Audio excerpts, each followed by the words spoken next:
threw us back on the roadway behind us, knocked us out for a few minutes or something. We got up and found out, we were okay. But out of the 14 guys in the building, 4 were killed.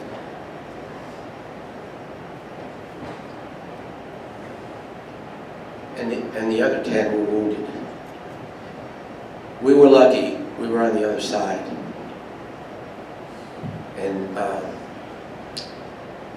I was all right. I went to work the next day, but I had lost my hearing for 5 days. Finally, after almost a week, it started coming back again. So, and after it came back, I was okay. I felt pretty normal about the hearing and everything like that. But things like that were happening all the time. We had I had a friend who actually lived in town at one of the hotels, and he would take a shuttle bus to work every day, and he was standing out on the corner waiting for the bus, and he said a car drove by and threw a grenade at him, and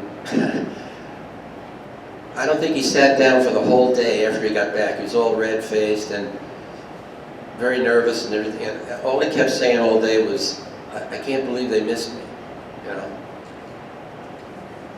It was just, things like that, and after a while, it just, it was funny how you adapt to everything. I remember when I first got over there, how alien everything was to me. And after you're there a while, no matter, what conditions you're living under, you just kind of get used to it and it becomes normal. And I remember that when it got close to the time that I was supposed to come home,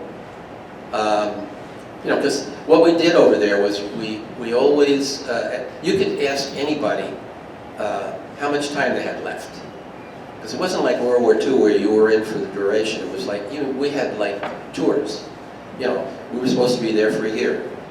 And you could ask somebody how many days you got left, and he could tell you.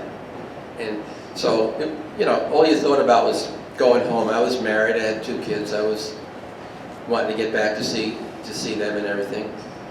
But towards the end of the tour, I remember thinking that, am I going to fit back in again?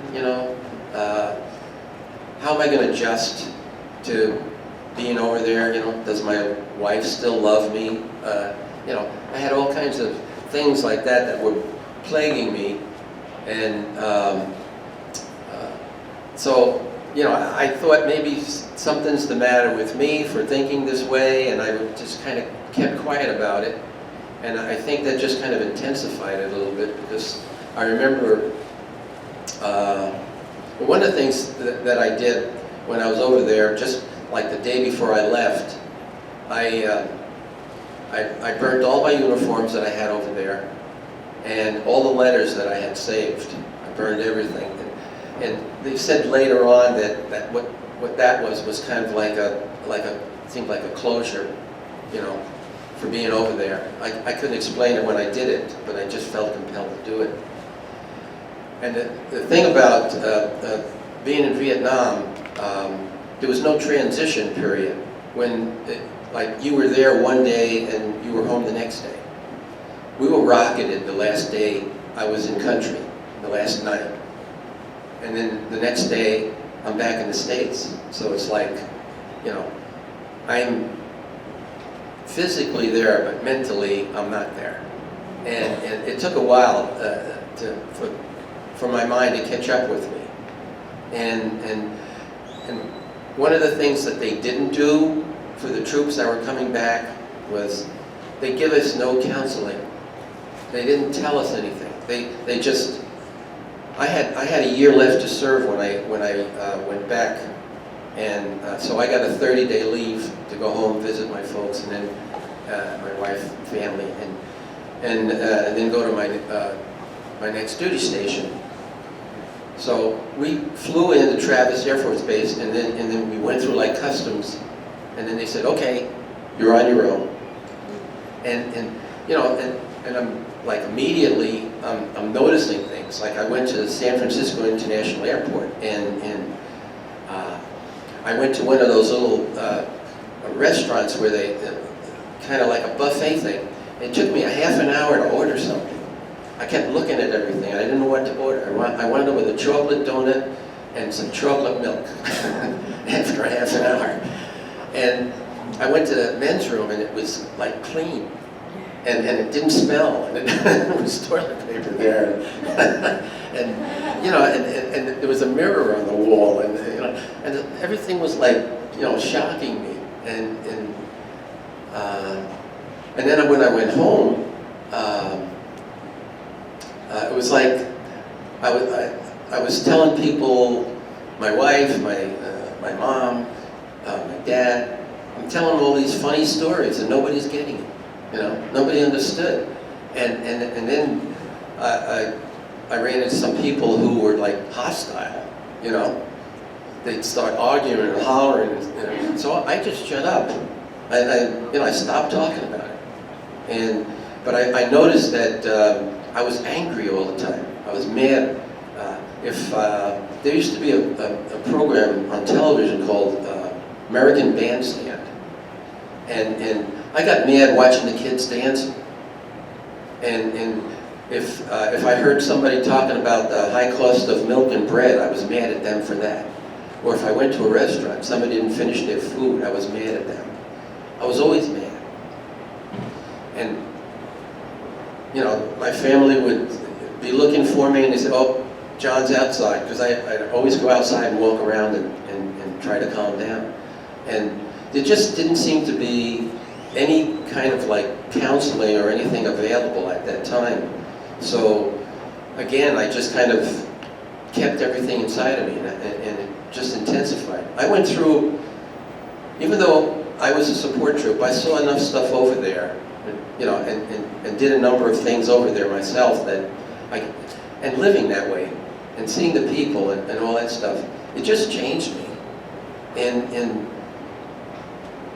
I had dreams, I had flashbacks, I saw that building exploding for a number of years. If I got behind a bus, I'd smell that diesel fuel, and my mind would be clicking back to Vietnam. I could see myself there again.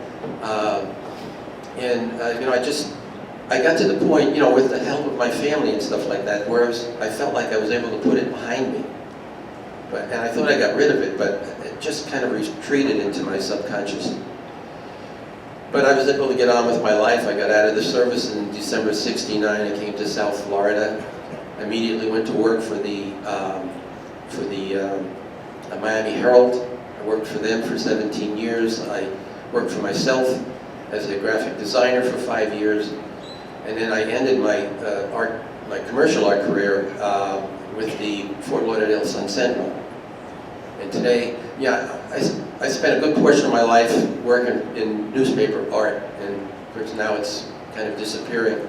Newspaper's on its way out, but I enjoyed the years that I had as a commercial artist in the newspaper industry.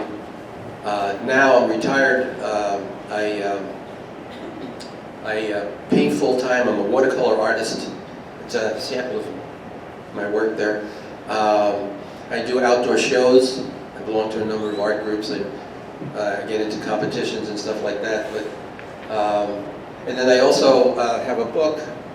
It's called 11 Months and 19 Days. It took me 20 years to write it.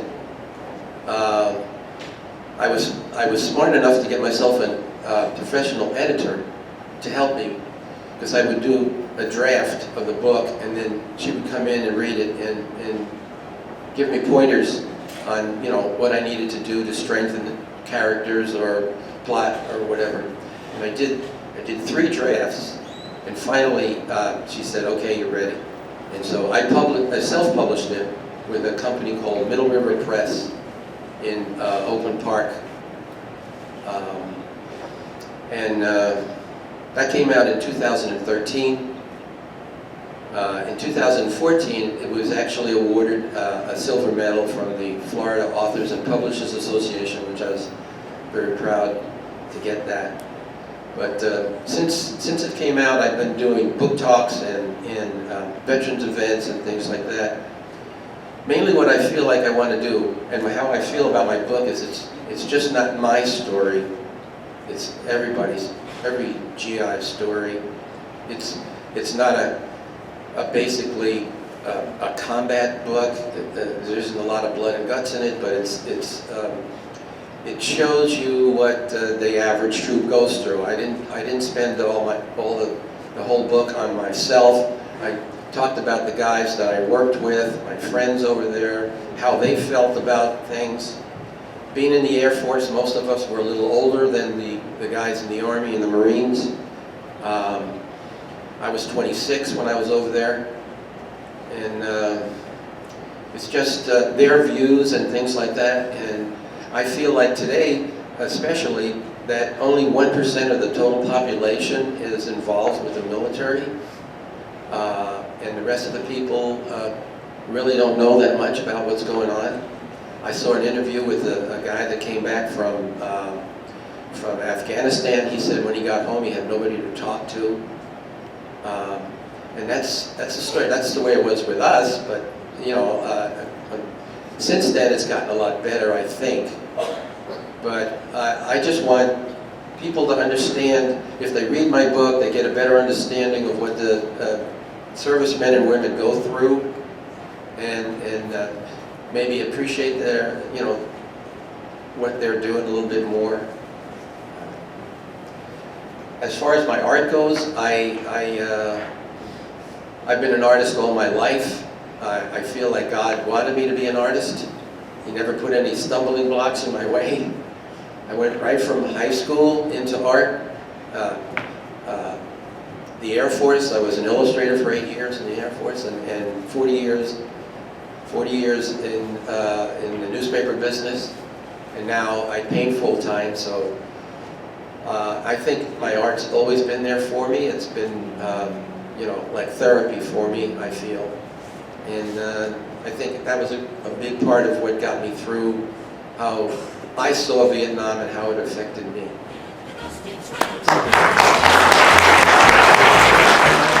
Can we all please give John a standing ovation for his service, and all veterans in the room, please. Let's give them all a standing ovation for the incredible service that they did, the sacrifices that they made for our country. Thank you very much. Thank you everybody for coming today. Thank you for the Men's Club and Temple Beth Am. Have a great day everybody. Happy Veterans Day. Bye-bye.